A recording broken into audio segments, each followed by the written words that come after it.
Oi, gente, boa noite. Um prazer estar aqui de novo nesse projeto que está sendo muito incrível pra gente. Eu quero saber o feedback de vocês, de todo mundo que tá vendo, que seja aqui ao vivo, que seja no YouTube depois. Me deem uns feedbacks. Vocês estão acompanhando, como que tá tudo. Hoje a gente vai falar de política com um historiador, mas eu ainda não tô conseguindo ver se ele tá online. Os errinhos, né, do início, faz parte. Mas. E aí? Como que vocês estão? O projeto tá sendo durante, né, a gente começou no mês passado e aí agora a gente vai se estender até quase o final desse mês, acho que até dia 20 alguma coisa. A gente ainda vai estar fazendo esse projeto aqui online, ao vivo com vocês, e depois vai estar tudo lá no YouTube. Então vocês vão conseguir acessar em qualquer momento. Acho que a iluminação aqui tá meio esquisita hoje, né? Mas é porque tá à noite, aí tem um ponto de luz aqui, outro de cá. Mas vocês me falem se estiver incomodando muito. Vou esperando aqui o Marcos entrar na live. Entrou, olha só. Deu certo. Deixa eu ver se a gente já consegue ir compartilhando. Mas então, para quem não sabe, o projeto é que a gente está conversando com pessoas que podem inspirar pessoas que estão empreendendo. Então, diversos assuntos aí. Marcos, abaixa um pouco o celular, por favor. Melhorou? Não muito. Gente, E eu tô falando agora? essa intimidade com ele porque a gente é amigo, tá? É Agora porque tá, tem tá uma bom. luz aqui em cima. Se eu tirar a cabeça fica Tá muito ruim, escuro. entendeu? Então eu Não, tenho que manter entendi, minha pode cabeça voltar. aqui, ó. Então Tudo tem que bem. ficar parado. Mas a gente tá te ouvindo claramente, então tá tudo certo. Beleza. Mas. Então, se apresenta, fala o porquê que você faz história, seu nome, suas ambições. Bom, meu nome é Marcos Oliveira, sou professor de História, dou aula na rede privada aqui da cidade de Uberaba e já sou historiador há algum tempo, estou inclusive terminando no mês que vem o meu curso de doutorado. E a inspiração de fazer história para mim, porque eu faço história, tem muito a ver com aquilo que eu me identifiquei, sobretudo no período da minha adolescência e sobretudo com aquilo que está aqui atrás, que é ler. A leitura é algo que mudou minha vida, muda minha vida ainda. Então, para mim, existe uma identificação com a leitura desde muito cedo, desde que eu li Harry Potter lá com 10 anos de idade. Isso já mudou minha vida e eu descobri que o que eu queria fazer era ler, escrever e compartilhar aquilo que eu leio com as pessoas, etc. E é o que eu estou fazendo aqui agora também. Por isso eu fico muito feliz de estar participando do Condimentos, que é um projeto que eu acompanho há tanto tempo, te acompanho há tanto tempo, sei o que Desde o significa início da isso, primeira ideia, né? Do primeiro desde a lampejo de primeira ideia. ideia. Sim, me sinto um pouco participante também do Condimentos, então fico muito feliz de Tava estar aqui. sendo. Uhum, Eu fico feliz de você estar aqui e de conseguir também associar a política com marketing, com empreendedorismo e com tudo isso. Eu acho que é uhum, essencial a gente falar de onde a gente vive, né? Como que a gente vive, para a gente sim, conseguir ter negócios significativos, que é a nossa pegada. Eu acho que a pegada do nosso público é bem essa, pelo menos os degustadores, quem acaba consumindo o que a gente está se propondo a ofertar, são sempre pessoas que têm propósitos muito é, certeiros, assim, né? uhum, Então, eu acho que a gente discutir política, a gente falar de diversas questões é sempre importante. E você tinha mencionado comigo que você quer falar, assim, muito baseado em um livro, né? Se você quiser sim, começar um pouco introduzindo esse livro, de quem é o autor, uhum. assim, mais ou menos o centro do livro, aí a gente vai destrinchando. É um livro que me apareceu numa situação muito interessante. Como você mesmo sempre diz, eu tenho um livro para cada situação, né? E a situação que me levou a esse livro foi ter que dar um aulão no Nossa Senhora das Dores recentemente sobre o tema felicidade. E como eu não consigo falar sobre alguma coisa sem ler alguma coisa antes, eu descobri um autor que eu já queria ter descoberto há muito tempo, que é um filósofo francês chamado Gilles Lipovetsky, que escreveu esse livro aqui, que se chama A Felicidade Paradoxal, ensaio sobre a sociedade de hiperconsumo.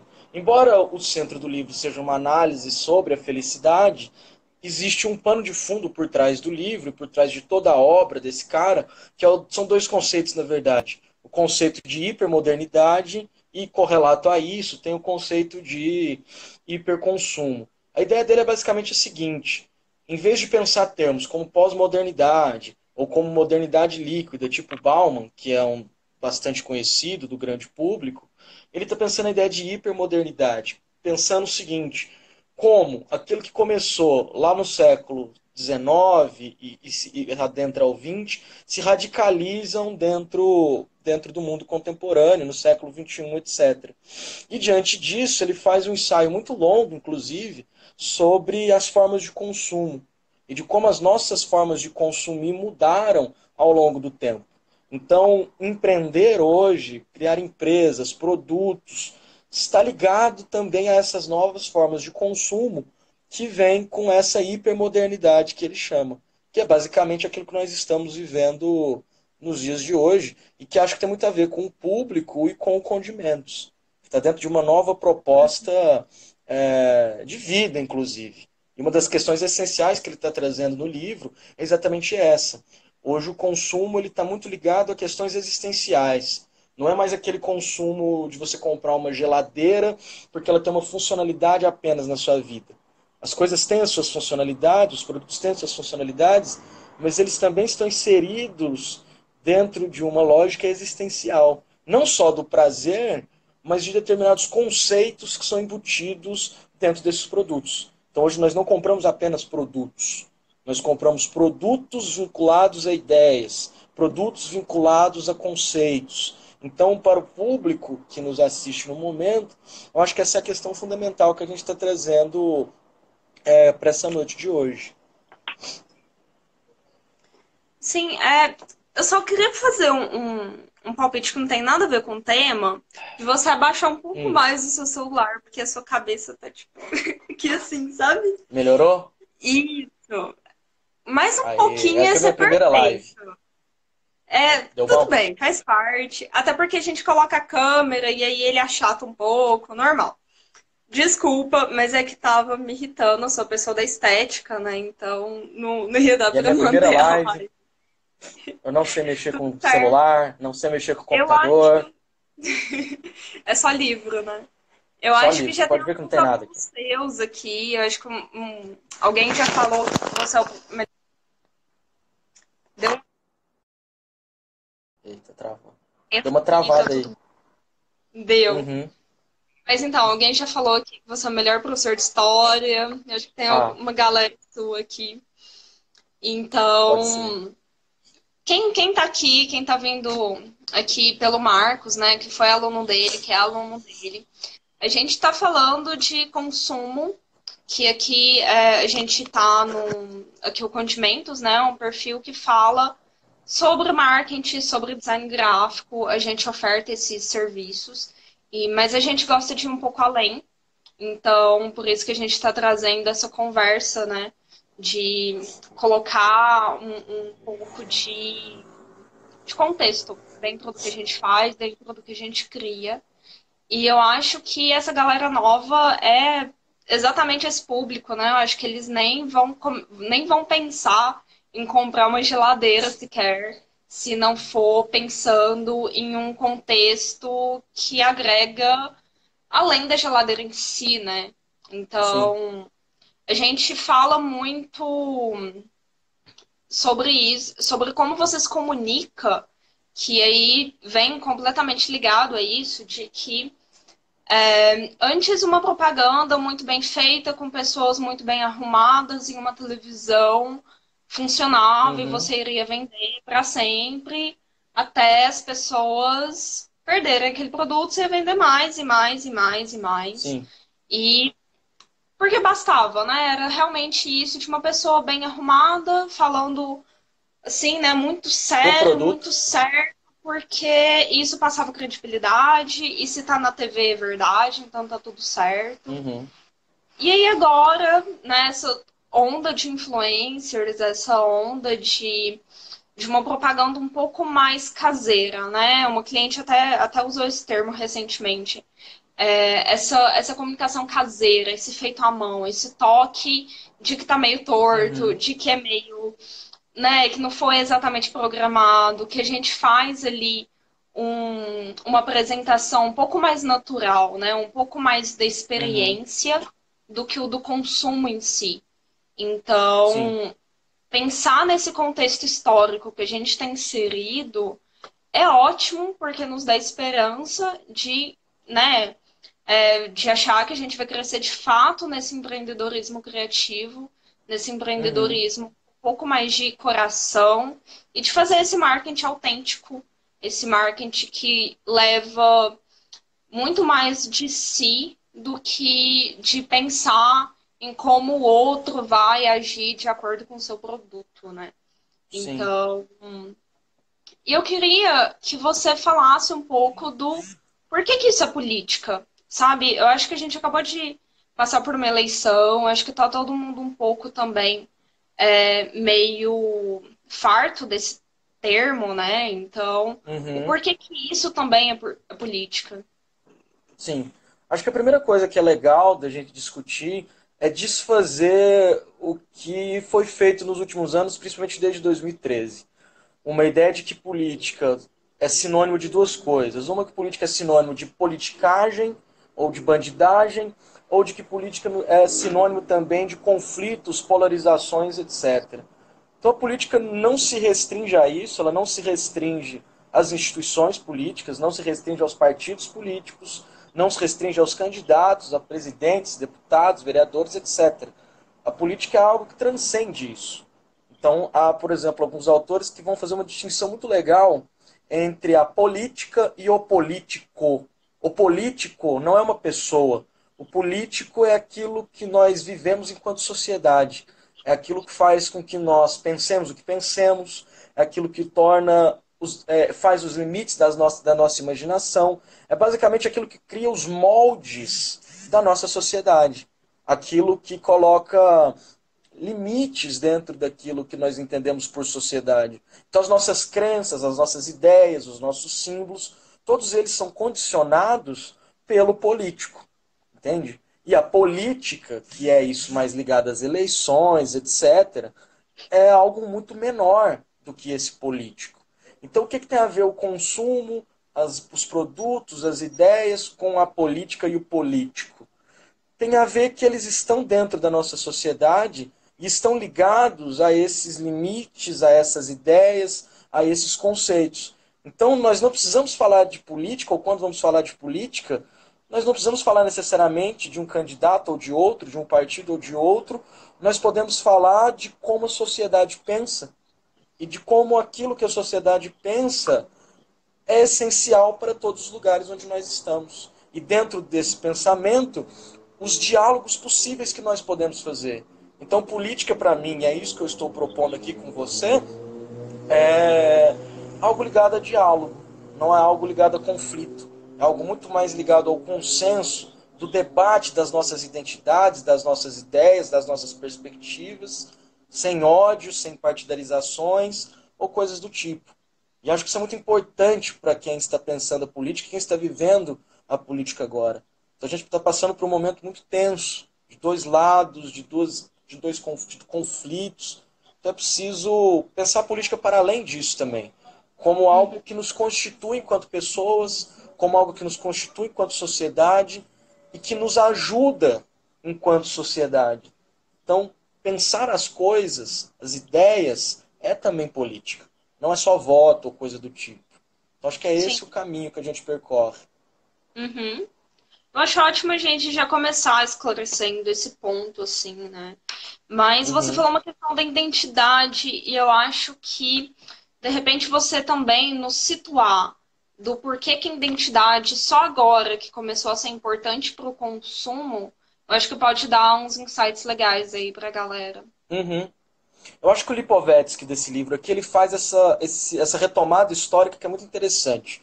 Porque ele está pensando algumas fases de consumo, pegando a história do começo da industrialização, ou pelo menos da intensificação da industrialização do século XIX, e passando nisso para dentro do século XX também. Pegando alguns períodos bastante conhecidos, como por exemplo a introdução do Fordismo. Qual é a ideia? É vender o máximo de produtos possíveis. Para isso se cria esteira, se aumenta os salários dos trabalhadores, tudo gira em torno, portanto, de se criar uma economia intensa, focada no consumo em massa. Só que, ao mesmo tempo, essa ideia da esteira, ela gera uma ideia também de padronização dos produtos. Então, esse consumo em massa do início do século XX, ele é um consumo que ele não tem identidades. Ele tem, talvez, se a gente pode falar no conceito de identidade para esse produto, ele tem a identidade. Então, todos vão comprar a mesma roupa, todos vão comprar a mesma geladeira, a mesma TV, vão basicamente comprar a mesma coisa. Então, porque ele é Sim. produzido de modo extremamente padronizado, sem muita demanda, criando muito estoque. E logo depois, na segunda metade do século XX, começa-se a pensar outras formas de produção. E, consequentemente também, outras formas de consumo que vão ser derivadas disso. Para a galera que é minha aluna que está aí também, é interessante pensar isso, porque isso cai no Enem, inclusive, no domingo. Geralmente tem Olha questões só, desse tipo no Enem. Então veja coincidente só, também funciona pro Enem, é veja bem. cultura? Também é Enem, também é cultura, né? Então, Oi, Alisson! Aproveitar que a gente está aqui numa é pausa. verdade. Fala oi comigo. Então, o toyotismo, por exemplo, lá na segunda metade do século XX, começa a inverter essa lógica. Em vez de você produzir milhões de produtos, criando estoques, etc., você vai produzir de acordo com a demanda, coisas mais personalizadas. E com isso, entrando nessa nova fase, já pendendo mais para o começo do século XXI, nós temos uma sociedade também, ao mesmo tempo, cada vez mais individualizada, onde as identidades individuais se sobrepõem às identidades coletivas. Então, hoje, você tem uma identidade muito plural. O indivíduo ele é muito fragmentado em torno de várias identidades. E a produção e o consumo começam a se atrelar e a se adequar a esse novo indivíduo dentro dessa nova fase da modernidade que a gente está vivendo, sei lá, dos anos 80, 90 e, sobretudo, no caso brasileiro, nos anos 2000 e principalmente 2010, que é o que a gente está passando agora. Porque então Uhum. qual é a questão? Como esses produtos padronizados não dizem respeito às nossas identidades, não dizem respeito aos indivíduos, os novos produtos eles vão vir dentro da ideia de uma economia criativa, etc., tentar oferecer novos produtos dentro dessa nova demanda por identidade. Eu vejo isso, por exemplo, no mercado de cerveja, que é um dos mercados que eu mais adoro, por razões óbvias. Nós temos os rótulos tradicionais, Ambev, coisas do tipo, mas ao mesmo tempo estão pululando por aí imensas marcas de cervejarias locais. Em uma cidade de porte médio como Uberaba, tem pelo menos, que eu me lembro de cabeça, 3 marcas de cerveja artesanal. Todas muito boas, por sinal. Já tomei Eu todas, acho inclusive. que dá para fazer até um adendo de que a Ambev mesmo começou a trazer outras cervejas recentemente, Sim. né? Não tem tanto tempo que a gente tem alguma opção além das marcas nacionais. Uhum. Então, tá aí uma empresa gigante que começou a se atentar, né, para esse mercado de Sim. pessoas que querem consumir uma pluralidade e continua sendo uma empresa grande, continua vendendo. Sim. Se atentou para esse mercado novo, né? Uhum. Então, eu acho que a gente já pode levar até para um lado um pouco mais, né, cultural, que eu acho que todo mundo aqui vai sacar bem. Assim, acho que os novos não, né? Mas de que com o boom da internet, a gente consome coisas completamente diferentes do que a gente consumia antes. Então, não tem como a Uhum. gente ter esse contato com uma infinidade de assuntos, de questões, de estímulos e não mudar enquanto sociedade, né? Ficou um pouco Uhum. impossível, assim.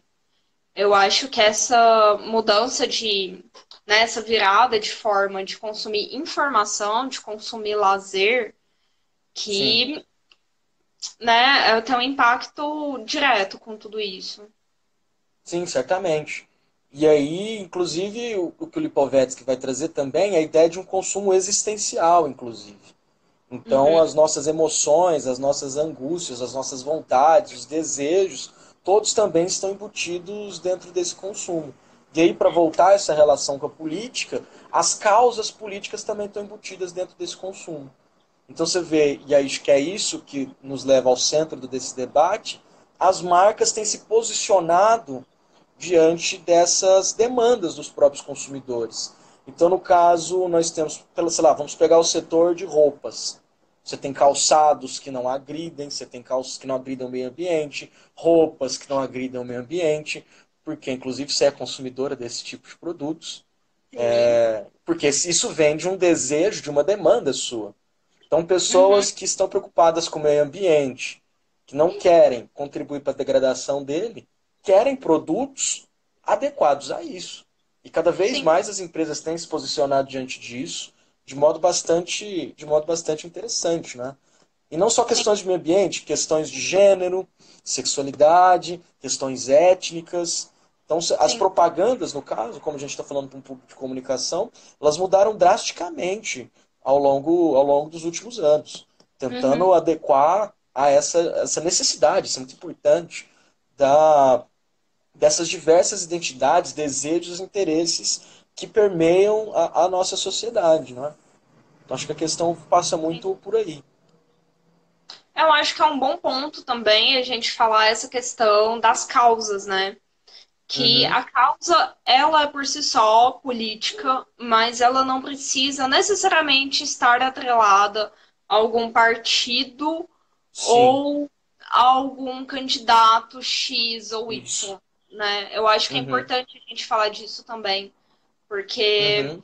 tem diversas empresas que apoiam determinadas causas, mas não estão atreladas diretamente com o posicionamento político, né? Então a gente pode Isso. falar da Avon, que atualmente tem feito propagandas com mulheres diferentes de um padrão convencional Sim. que a gente cresceu vendo, né? A gente Uhum. pode falar de diversas outras marcas, assim, eu vou citar algumas marcas grandes porque é bom a gente entender também que não é só você que quer empreender, que é pequeno, que vai começar ali em casa de um jeito que Uhum. dá, que tá pensando nisso, né? É uma tendência de mercado.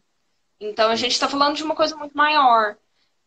Uhum. Então faz muito sentido a gente, enquanto pessoa, enquanto indivíduo, que produz o nosso próprio, a nossa marca, né? Que produz o nosso conteúdo, que produz o nosso produto ou serviço, que a gente consiga, né, fazer essas conexões, mas que essas conexões também Sim. sejam verdadeiras, porque quando Uhum. você apoia uma causa, isso pode te dar um impacto de venda imenso, mas se você tiver falho a essa causa, isso também vai te causar um impacto de venda reverso, né?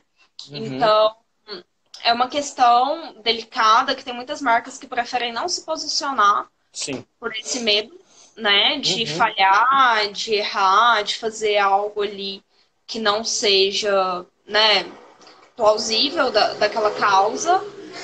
Mas os consumidores têm pedido que você se Uhum. posicione. Os consumidores têm quase exigido mesmo que você se posicione. Sim. Eu, por exemplo, tento consumir sempre coisas que não vá agredir o meio ambiente. Eu tento Uhum. fazer um pensamento crítico de tudo que eu estou consumindo. Então, se eu consumir um sapato, né? Igual você mencionou, um sapato que tá dizendo que é uma causa vegana, que ele é vegano, que não agride animais, não é o meio ambiente, mas Uhum. se em algum momento ele fizer uma comunicação, né, atravessada, se ele fizer uma comunicação, ou se surgir uma nota, alguma questão sobre isso, que, né, vai de contra essa bandeira que ele está levantando, aí eu pararia de consumir, né? Como Uhum, todo mundo, assim. Então, por isso que sim. sempre tem esses escândalos de grandes marcas, porque quando a marca é grande, fica muito difícil mesmo você ser coerente. E você tem todo um histórico Uhum, para você que foi tudo errado. E aí agora você quer Avon, né? Agora você quer colocar mulheres diferentes na capa das suas revistas. Mas você ficou, uhum, sei lá, 30 anos colocando só mulheres loiras e altas na capa da sim, revista. Então é difícil mesmo fazer esse processo.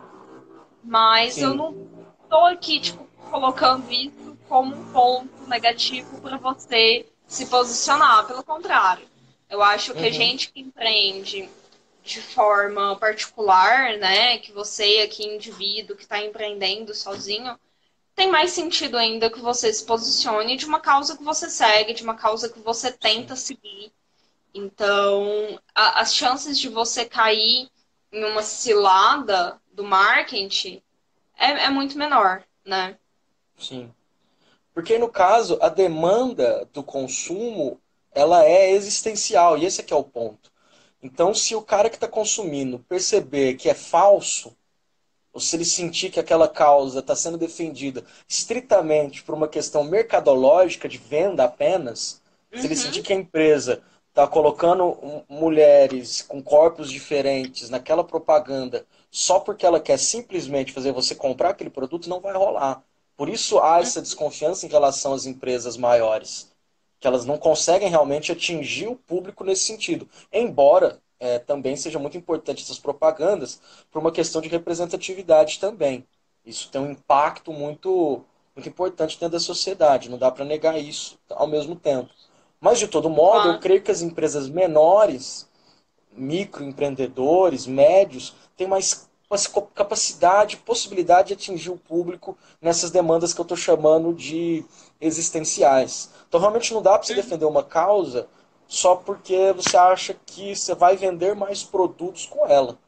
Vender mais produtos com ela nesse sentido, nesse molde de consumo que nós temos hoje, é no final das contas uma consequência de uma defesa, entre aspas, genuína de uma determinada causa. O que não quer dizer também, por outro lado, que todas as empresas são obrigadas a se posicionar em relação a isso. E aí isso também é um outro ponto bastante importante da gente afirmar. Ninguém aqui está defendendo isso. Ninguém está uhum. dizendo que a sua empresa amanhã tenha que chegar no Instagram, no Facebook, olha, não, Tem que agora pegar um nós monte de somos uma causa. empresa você não tem que pegar bandeiras aleatórias e enfiar no seu negócio. Vou usar uma palavra que você gosta muito e que tem muito a ver com condimentos. Tem que ser orgânico. Acho que o Sim. lance é a organicidade da coisa, da verdade, da legitimidade, inclusive. Não é? E aí, E talvez as permitir empresas isso, né? maiores, porque é algo que vem de uma demanda existencial. Não vem de uma demanda essencialmente comercial. Basicamente, o que eu estou querendo Sim. dizer é que existências, angústias, desejos e vontades não estão separadas de consumo. Hoje o consumo não é uma questão apenas de prazer. E é isso que esse cara traz com muita intensidade no livro dele. Porque geralmente a gente fala, a pessoa está triste, ela faz compras. Tudo bem, claro. Evidentemente é um prazer imenso comprar. Eu mesmo, às vezes, eu estou triste, eu vou comprar um livro. Funciona, é maravilhoso. Quando E você você tá vê que feliz, tá, você né? também compra livros, né, Quando amor? eu tô feliz, eu compro livro, tô triste, eu compro livro, tô com fome, eu compro livro. Sou assim, né? Mas ao mesmo tempo, não é só o prazer da compra pelo objeto. Há também Sim, outras demandas a serem satisfeitas pelo consumo. Ou, por exemplo, questões de sim. gênero, questões do meio ambiente, questões étnicas. Então as Sim, pessoas. mas eu É isso acho que a gente está que. tentando. Hum, Desculpa. é isso que Mas a gente eu está acho que tentando até vincular. essa questão do livro, né? Que você falou no início da live, o porquê que você escolheu ser historiador. É porque você queria ler, você queria conhecimento. Então, é Uhum, claro que o maior, né, o seu maior prazer de compra seja associado a livro. Porque é o que você é o evidente. que você construiu durante todo esse tempo. Então, para Uhum, algumas pessoas, pode ser canecas, pode ser sapato, pode ser tapete, pode ser N coisas. Mas é que a uhum, gente finalmente está percebendo que esse tapete que você está comprando ele tem a ver com um sentimento anterior de vontade de ter uma casa Isso. aconchegante, de repente, Isso. né? Perfeito. É isso da sede do Isso. conhecimento ou de ter uma casa aconchegante. A questão Uhum. é que você não compra mais pelo objeto em si, até porque eu acho que a gente já está muito saturado de tudo. Por isso também essa onda do minimalismo, aí, mas aí já, a gente já entra em uma outra questão, dessa Uhum. negação do consumo pelo consumo, né? Uhum. Mas eu acho que a gente consegue costurar dessa forma até esse escape, né? Uhum. Por isso que ele chama, inclusive, de paradoxal essa hipermodernidade. Porque essas duas formas convivem. Não quer dizer que uma tenha excluído a outra. Nós vamos continuar o consumo em massa de produtos industrializados. Até porque nós precisamos de celulares, geladeiras, fogões, televisões, etc. e tal. Isso vai continuar como sempre continuou. Mas existe em paralelo um paradoxo. Qual é o paradoxo? De ao mesmo tempo você ter esse consumo em massa desenfreado, como sempre houve, mas ao mesmo tempo formas de conscientização de consumo. Então são duas Uhum. formas de consumo que no final das contas convivem. Uma não anula a outra. E outro ponto muito legal que ele traz nesse ponto, nesse livro, é que não há uma condenação exclusiva do consumo. E que é uma coisa que eu gosto muito nele. Muitos analistas sociais tratam uma visão um pouco apocalíptica do mundo em relação ao consumo. Eu não acho que seja tão apocalíptico assim o mundo. Não é? Não é porque as pessoas consomem muito que elas sejam menores ou coisas do tipo, entendeu? Todos nós temos os nossos desejos e é legítimo consumir Uhum. a partir das demandas que nós temos. Então, acho importante que ele faz a crítica à sociedade, como tem que ser feita, mas sem demonizar esse caráter existencial que está no consumo. Sem ficar, para dizer um termo bem popular, fazer uma análise meio Black Mirror. Acho que ele Sim. foge disso. Não é aquela coisa Black Mirror onde o consumo está obscurecendo as nossas vidas, onde nós Uhum. não conseguimos mais ter relações sociais, oh meu Deus. Mas não. Sim. O consumo também perpassa essas relações sociais. E isso é o contraditório da coisa. Aquilo que era para ser só uma mercadoria não é mais uma simples mercadoria. É muito mais do que isso. Então a Sim. forma mercadoria é outra hoje no século XXI. E as empresas têm percebido isso com muita intensidade. Então você falou da questão da identidade, das demandas, dos desejos. Se eu fosse, sei lá, contratar uma construtora para construir uma casa minha ou coisas do tipo, é óbvio que eu ia querer móveis para os meus livros. Eu ia querer Uhum. fazer um ambiente aconchegante que respeitasse aquilo que eu sou. Eu sou um leitor. Então, um arquiteto, um construtor, qualquer coisa que for me vender algum produto, qualquer um que for me vender algum produto, precisa me conhecer.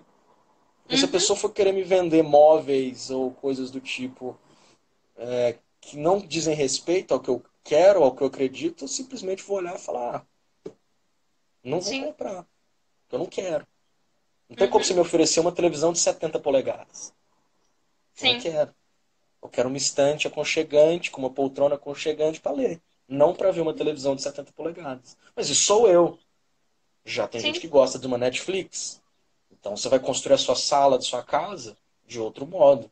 Aí talvez uma poltrona legal para você ver um filme, coisas do tipo. Então mais ou menos por aí. Hoje o consumo é muito individualizado. Esse é um outro ponto dessa live bastante importante. Então, como ele é mais individualizado, as empresas têm que buscar cada vez mais atender também o cliente na sua individualidade, na sua identidade. E a comunicação é fundamental para isso. Porque também é uma mudança comunicacional diante disso. Se você olhar as propagandas, eu gosto muito de ver propaganda de caminhonete. Não fala nada da caminhonete. Você não sabe o preço da caminhonete. Você não sabe, mal sabe a marca dela. Você não sabe se ela tem ar-condicionado, coisas do tipo. Mas tem uma identidade do cara ali, muito, muito bem Sim. colocada. Tem um estilo de vida ali sendo embutido naquilo. Então, tanto faz se ela tem Uhum. ar, se ela tem tração na propaganda. Ela quer atingir, e esse é o ponto, ela quer atingir a demanda do cara. Ela quer chegar ali na Sim. onde bate, no afeto da pessoa. Então é isso. Por isso que eu sempre gosto de analisar essas propagandas, porque não bate em mim. Como... Não, sim, é como as antigas propagandas de cigarro, né? Que a Sim. galera tava lá, assim, acampando e surfando e sendo jovens e confraternizando com a galera, assim, aquela coisa, né, de amigos juntos e tal, fazendo Uhum. várias coisas. E eventualmente a pessoa fumava, né? Eventualmente o cigarro Sim, tava ali. E eu acho que essa questão do cigarro deve ter sido uma das primeiras, né, que fez isso.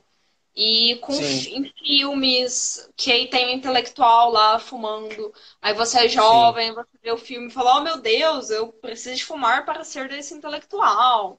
Quem Uhum. nunca, não é mesmo? E, né, isso da associação do seu produto ou do seu serviço com esse estilo de vida, com essa coisa toda, com esse entorno, né? Que tem Uhum. de fato a ver com o seu cliente, com, né, quem tá aqui com você, assim, né? Quem vai consumir seu produto. Sim. Isso é muito legal, né? E também na política isso tem feito efeitos, esse novo tipo de comunicação. Que cada vez mais as propagandas políticas também têm tentado atingir as pessoas no nível cada vez mais individual. Então, há Uhum, há uma segmentação da comunicação no século XXI, não é? Porque se aí qual é o núcleo do nosso debate? Tudo isso está girando em torno da mesma coisa. Tudo que a gente está falando está girando em torno da mesma coisa. Qual? Nós estamos em uma sociedade de indivíduos. sim. Hoje, o coletivo nos diz muito pouco. O individual nos diz muito mais. Ou talvez Hum, os pequenos coletivos, as microidentidades, as identidades fragmentárias, o que se chamou há um tempo atrás de tribos, que é um termo que eu não sim, gosto muito, mas enfim, existe uma espécie de tribalização das identidades e a comunicação, a consumo, a política, tudo vai entrar dentro disso. Tem até uma indicação de livro muito legal de um cara chamado Stuart Hall, que ele escreve um livro que chama A Identidade Cultural na Pós-Modernidade, que ele vai fazer exatamente esse debate de como a ideia de identidade ela foi se transformando ao longo do tempo, dando origem a isso que ele chama de indivíduo pós-moderno. Discorda do Lipovetsky nesse sentido, não usa o uhum, conceito de hipermodernidade, ele já concorda com o conceito de pós-modernidade, mas é uma mesma leitura, quer dizer, são leituras diferentes sobre o mesmo tempo, mas apontando às vezes para algumas coisas convergentes, no sentido de pensar essa fragmentação e essa individualização da sociedade, ou das identidades dentro da sociedade. Então acho que empreendedores poderiam ler esses livros também. As humanidades podem contribuir com isso, apesar de estar numa sim, crise aí das humanidades, ela pode contribuir para a sociedade, veja só, para o consumo, sim. fazer dinheiro. Veja É bem. possível. Veja Olha só, bem, um história e historiador. consumo. Pois é, um Uau! historiador falando para empreendedores, quem diria? É Veja possível neste bem. mundo. Veja só, Pois é. nós existimos. Pois Mas é. eu acho que isso é incrível, é ótimo. Eu acho que mais uma analogia para de repente a gente conseguir deixar esse papo todo um pouco mais claro e objetivo para qualquer pessoa. Eu acho que Uhum, você falou a questão da tribo, né? Eu acho isso, que é bom a gente lembrar de que existiam os emos e existiam os punks e existiam realmente. a galera do hip hop e tananã. E cada galera tinha ali a sua identidade visual, tinha a sua Sim. identidade de consumo e tinha Uhum, todo o entorno, né, que girava ali. Então a galera via os mesmos filmes, consumiam os mesmos produtos. Então, eu acho que é interessante a gente pensar de que era, de fato, assim, né? Sempre uhum, pipocava alguns grupos e que isso era importante para o desenvolvimento sim. social em si, né? De repente concentrar determinadas ideias, determinados conceitos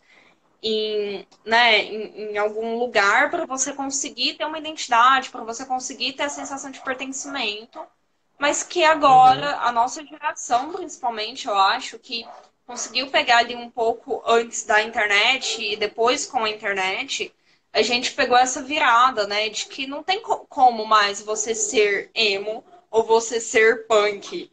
Você é um pouco de tudo, um pouco de né? tudo, Você sim. consome agora, de repente, um filme que seria taxado de X e você bebe a bebida de Y, né? Uhum, Então, é interessante a gente entender que essa convergência também faz com que a gente reforce cada vez mais de que se você está fazendo um produto ou uma empresa em si e que você quer atingir um público ideal, tá cada Uhum. vez mais difícil que você desenhe esse público ideal, porque eles não estão em um lugar só, sabe? O seu público pode estar em Sim. qualquer lugar, em absolutamente qualquer lugar. Uhum. Então, é interessante a gente se atentar para a história, para a sociedade, para todas essas questões, até para a gente conseguir fazer ligações e entender onde o nosso público está, né? Porque Sim. não tá tão simples mais achar nosso público. Não é Não, simplesmente você realmente. fazer roupa preta e vender para góticos. Não é mais isso. Sim. E aí eu acho interessante falar isso, porque quando você vai fazer comunicação na universidade, por exemplo, o curso não chama só comunicação. Ele Sim, chama comunicação social. Ou seja, está dentro do rol das humanidades, de certa forma, não é? Então, isso que você falou é muito, muito, muito verdadeiro. Então, a pessoa que está fazendo um produto, tanto físico quanto imaterial, ela tem que buscar o seu público-alvo e entender essencialmente isso. Não adianta mais sim. você pensar em góticos ou emos como categorias fechadas, porque elas não existem mais. Hoje o cara, ele, sei lá, existe emo ainda? Eu não Não sei. sei, não sei. Não vou Eu não saber te sei. falar. Alguém aí Eu que não tá sei. online sabe se ainda existe emo? É Deve uma existir, questão né? importante.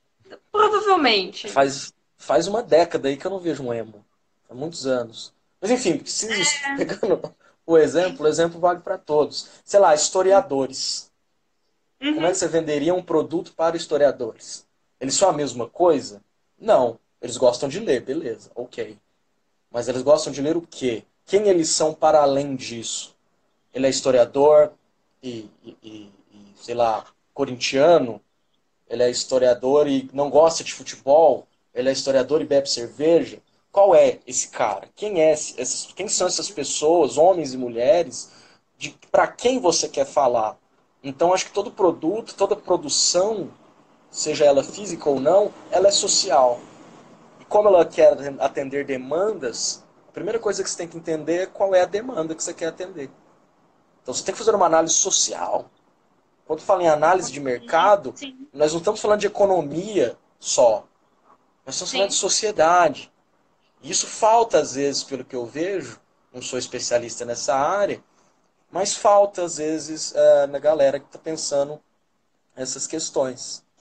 Sim. Acho que é É, bastante mas por aí. isso, até os novos métodos de se definir a persona do seu negócio, tem muito isso, assim, de você realmente detalhar quem é essa pessoa, qual filme que a pessoa vê, sabe? Qual Sim, música que a pessoa ouve, qual é sei lá, a comida preferida dela, mesmo que você queira vender uma roupa para ela.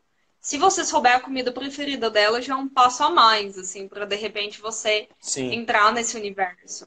E aí, o Bruno aqui tá falando que ele acha que ninguém mais se assume com o nome de emo.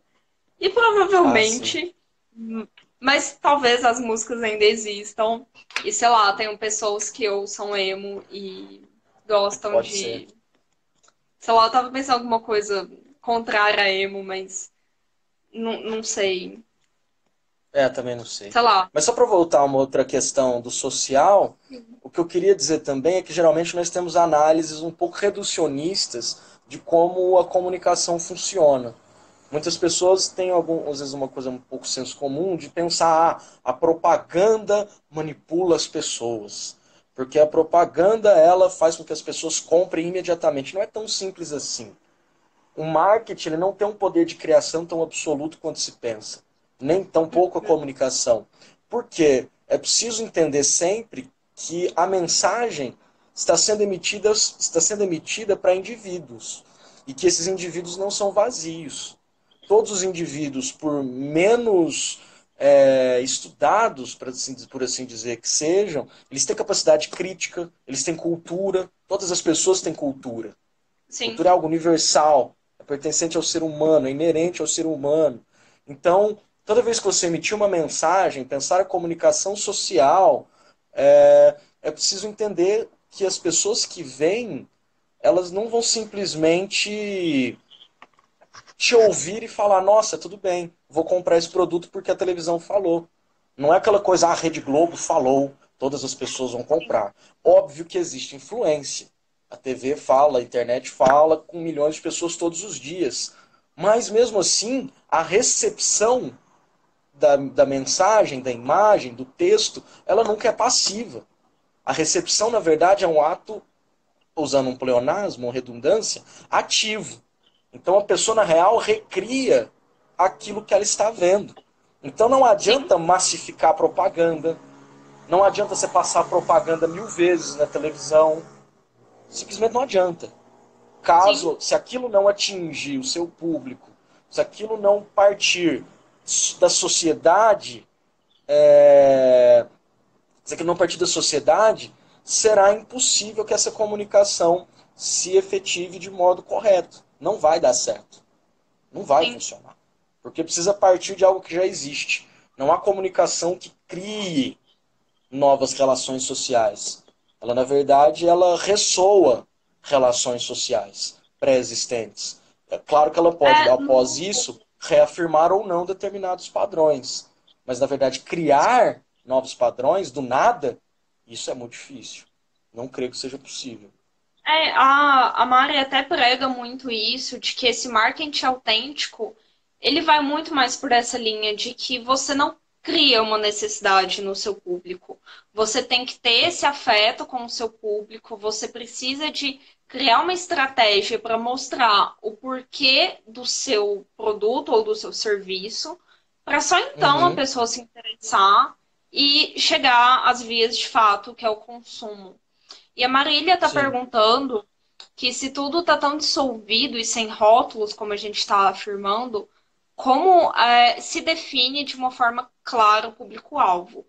E aí eu vou dar uma resposta, depois se você quiser dar uma outra de um ponto de vista um pouco mais histórico, eu vou para o Uhum, lado do marketing aqui, da comunicação, de que, por isso mesmo, por esse público ser tão dissipado, que quando você é autêntico com quem você é, com o que você faz, você consegue ter um material que é interessante o suficiente para atingir algumas pessoas.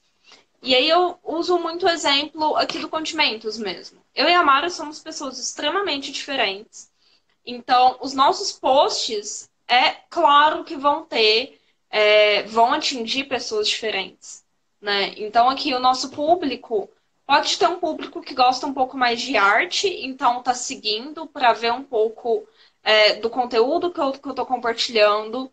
Vão ter pessoas que estão precisando de um conteúdo um pouco mais racional e técnico, então vai consumir muito mais o produto, os posts e o conteúdo da Mari. Então, a gente vai indo nessa linha, né? Mas e aí, o que a gente consegue entregar que é genuíno e que é único, e que aí a gente vai conseguir aos poucos ir definindo o nosso público, é muito o que a gente realmente espera do nosso cliente. Então, a persona atualmente, ela está muito mais ligada ao seu cliente ideal. Quem seria aquela pessoa que você sairia para tomar um café, sabe? Seria uma pessoa que seria seu amigo. E aí, essa pessoa é seu cliente ideal. Então, aí a gente vai puxando algumas coisas internas, tipo, eu gosto só de filmes de drama, então a minha comunicação vai dialogar com isso de alguma forma. Então, mas aí você vê antes se o seu produto dialoga de fato com quem você é. E aí depois a comunicação fica mais fluida e você vai conseguindo atingir o seu público-alvo aos poucos, né? Até porque essa comunicação autêntica, ela não é feita de um dia para o outro. Você não vai convencer alguém de consumir o seu produto de um dia para o outro. É uma questão de conquista mesmo. Então, acho que aí do ponto de vista histórico do que tem acontecido nos últimos tempos, é preciso ter alguns cuidados, inclusive em relação a isso. Definir o público-alvo com clareza dentro de uma sociedade fragmentada e muito sem rótulos é cada vez mais difícil, porque você captar todas essas ideias, todos esses sentimentos, todas essas demandas é bastante difícil. E há algumas formas um pouco perversas que têm surgido de como fazer isso. e que estão, de fato, invadindo a vida privada das pessoas, e isso não é autêntico, isso não deve ser feito. Há, por exemplo, já que o tema também é política, há problemas em relação a dados vendidos, aquela coisa toda que a gente viu nas eleições dos Estados Unidos, etc. Então, a partir disso, sim, é possível traçar de forma clara um público-alvo, porque aí você vai pegar algoritmos baseados naquilo que você postou na internet e traça um perfil absolutamente individual de Hum, uma pessoa, de um indivíduo específico. E isso não dá. Isso realmente não é a forma correta de se fazer isso, porque nós começamos a perder os limites entre aquilo que é público e é privado dentro da sim, sociedade. Isso é realmente esse não é o caminho. Então, de novo, para voltar na palavra que é a nossa palavra de sempre, é a organicidade da coisa. É o estudo, sim, é a percepção de como a sociedade funciona, que é o modo mais orgânico e não invasivo de se fazer isso. E é sempre preciso pensar isso quando se fala em comunicação. Como não ser invasivo em relação às pessoas, como não ser violento em relação às pessoas. Então, é preciso manter sempre, quando se fala em público-alvo, é preciso manter o público. E aquilo que é privado também. Porque a pessoa tem que estar na casa dela segura de que aquilo que você está comunicando com ela mantém a sua segurança da sua casa, do seu território privado, etc. Então, essa invasão acho que é muito problemática na sociedade que a gente está vivendo. E espero que essas coisas não se desenvolvam mais do que já se desenvolveram daqui para frente. Então, acho que o melhor sim, modo mesmo, tanto para qualquer tipo de comunicação, de professor, de pessoas que querem vender seus produtos, etc., é tentar estudar mesmo o que está acontecendo, ler, procurar perceber as experiências, ter também intuição. Intuição é essencial em relação a sim. isso. Então, acho que esse é o melhor modo de você definir o seu público-alvo, para qualquer tipo de mensagem que você esteja querendo emitir. Acho que é mais ou menos por aí a discussão. Absolutamente. E olha, é muito mais gostoso de fazer e é muito mais barato também para você Certamente. fazer uma comunicação autêntica, para você vender de uma forma orgânica, do que você ficar pagando um monte de robôs para curtir seus posts. Já tô falando Sim. aqui uma questão técnica, né? De você ficar mostrando o seu produto para pessoas que pesquisaram X coisa. Acontece comigo um fenômeno muito engraçado, porque de acordo com cada cliente que eu estou trabalhando, eu pesquiso coisas X no Google, né? Então, eu não tenho filhos, eu não pretendo ter tão cedo, e eventualmente eu pesquiso coisas de criança, porque eu tenho, né, clientes que trabalham com público infantil. E aí, a Raquel mesmo é culpada disso, uma cliente nossa, de que ela é doula. Então, eu tô pesquisando outras coisas de Que legal. maternidade, de como que funciona um parto e tudo. E agora o Google fica me enchendo de propaganda de carrinho de bebê e coisas afins. Mas eu não vou comprar. Eu podia estar Que pesquisando para bom. uma amiga. Eu podia estar pesquisando para N coisas. Então, assim, essas Uhum. empresas que estão patrocinando isso, elas gastaram à toa comigo. Eu vi o Sim. produto, mas eu não tenho intenção nenhuma, nem próxima de comprar isso. Uhum. Então, é mais barato fazer uma comunicação autêntica, Uhum. gera mais sentimento, né, envolvido, você tem um desgaste Sim. emocional nessa comunicação, mas é mais barato e é mais Uhum. certeiro até, eu diria. E além do mais, se um dia você quiser vir a ter filhos, essa marca, se você vir ela para comprar um carrinho de bebê, você não vai comprar. Porque você vai lembrar Absolutamente daquela não. vez em que ela invadiu a sua privacidade Uhum. quando você não queria e você não vai Sim, querer depois. Então, realmente, além de ser desperdício de dinheiro, é uma comunicação violenta, que não sim, serve para nós e que rompeu barreiras da sua vida privada. O cara tá querendo, a propaganda que tá querendo adivinhar se você quer ter filhos ou não. é, Não funciona assim. Não é possível fazer isso. Então há uma preocupação muito séria também, do ponto de vista das análises sociais, com esse tipo invasivo de publicidade. Isso não pode acontecer.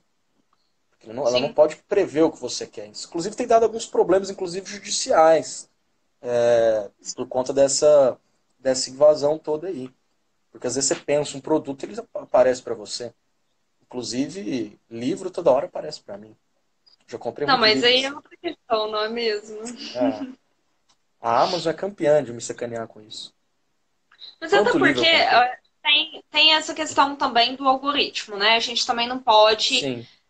falar que o algoritmo é só ruim e rouba dados e tal. Existe um algoritmo Uhum. que é um pouco mais respeitoso. E aí entra mesmo essa Claro. questão de você sentar e analisar antes de fazer qualquer coisa. Porque, no caso, você entrou em um site, comprou uma caneca sobre Homem-Aranha.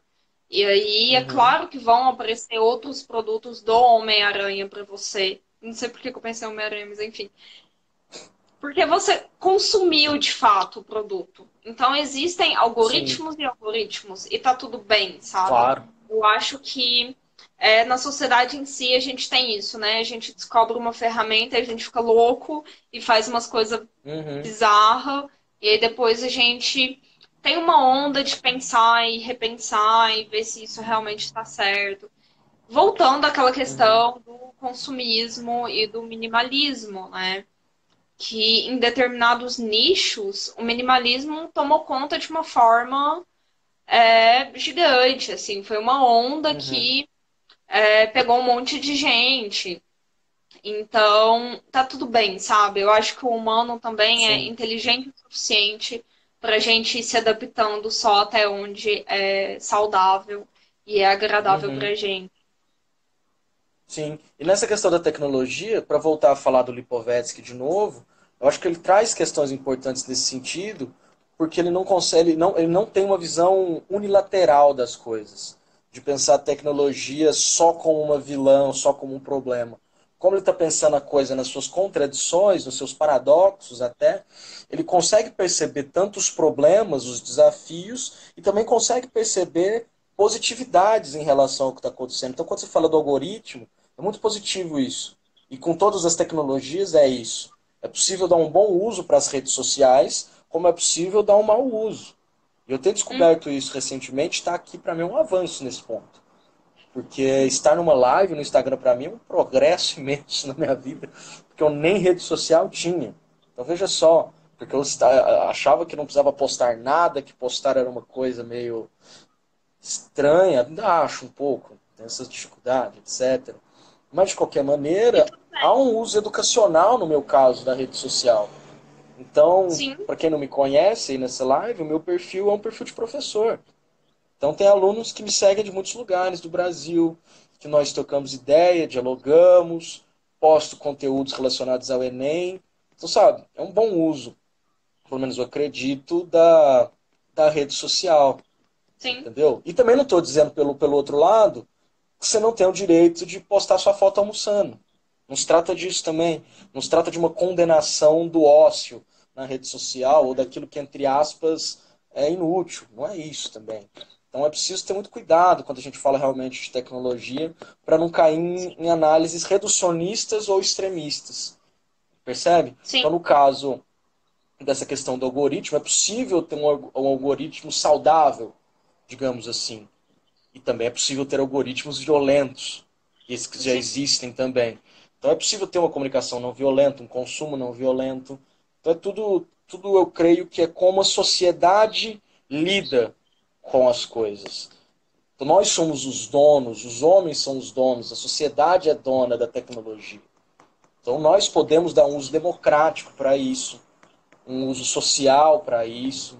E acho que é essa, para mim, a grande questão. E que tem estudado um pouco também essa questão de como nós temos que caminhar sempre, o máximo possível, para um uso democrático da tecnologia. E o algoritmo, obviamente, entra nisso. E o uso democrático perpassa por manter, obviamente, a dimensão privada das pessoas, delas poderem viver em segurança dentro das nossas redes. Acho que é mais ou menos Uhum. por aí a questão.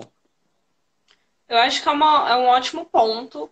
E isso já dá uma outra discussão, né? Uma outra questão, assim, até o limite saudável para você também. O quão é bom para você postar o seu almoço ou não. Que às Sim. vezes é ótimo que você poste o seu almoço. Você vai ficar feliz Mas às vezes não, às Uhum, vezes você tá angustiado ali postando aquilo, então há N outras questões, né? Mas, uhum. como previsto, a gente passou muito do tempo da live Mesmo? e eu Eita, imagino que horas são? que são Eita, 8h55, a live era para ser de Jesus, 30 minutos. ô meu pai. Não, E as eu pessoas não estão tô aqui ainda. surpresa, todas as minhas lives passam. E com você não seria diferente, né? Que a gente conversa Ai, muito. o professor não tem Mas noção do tempo. né, tem essa questão Dá também. espaço pra gente falar, a gente fala. Fica falando para sempre. Ah, deu tempo de uma Mas aula. foi o tempo de uma aula. Eu Pois acho que é, uma ótima gente. aula, inclusive. Muito obrigado. Mas muito obrigada pela participação. Eu acho Eu que que deu agradeço. muito material para muita gente pensar Uhum, em muita coisa. E são questões também que não estão fechadas, né? A gente tem a tecnologia há uhum, muito pouco tempo. Eu acho que a sociedade ainda vai mudar muito essa forma de consumo. Então, uhum. tá tudo certo, né? Também a gente não tem respostas prontas, não é para ter Claro. mesmo. Se a Uhum. gente tiver alguma resposta muito certa, é porque tá errado, Tá né? errado. Sim. Então, é isso, gente. Quem tá aqui pelo Condimento, siga o Marcos. Ele é uma pessoa muito bacana e ele posta muito conteúdo de história de uma forma legal. Então, mesmo que você já tenha saído da escola e não esteja mais prestando vestibular nem Sim. nada do tipo, história é uma coisa fundamental para a vida. Então, sigam ele lá. E se você quiser fazer algum jabá, alguma coisa, tamo aí. Não, acho que não. Espaço é seu. Jabá era do meu Instagram mesmo, igual você disse. Realmente não é um conteúdo só voltado para o Enem. Eu tento explicar as coisas realmente de uma forma bastante possível de todos entenderem, porque é algo que me incomoda muito. Historiadores, por vezes, ou intelectuais, têm pouca comunicação. Então, têm buscado Uhum. novas formas de comunicação para fazer isso daqui, essa biblioteca, o que eu leio, o que eu penso, chegue nas pessoas. Então, eu vou continuar escrevendo meus livros acadêmicos, tese de doutorado, mas eu também quero ter uma comunicação social daquilo que eu penso, daquilo que eu faço, e esse é o meu jabá. Entrem aí no perfil, deve ser só clicar aí, não sei como é que funciona esse Busque negócio. conhecimento. Busquem conhecimento como o ET Eu Bilu, já vai. e como diz Rogerinho do Ingá, acabou o programa. O recado final foi Acabou. esse. Acabou o programa. Ótimo. Eu não esperava diferente. Obrigada, Claramente. Marcos. Até De mais. nada. Tchau. Obrigado eu. Tchau.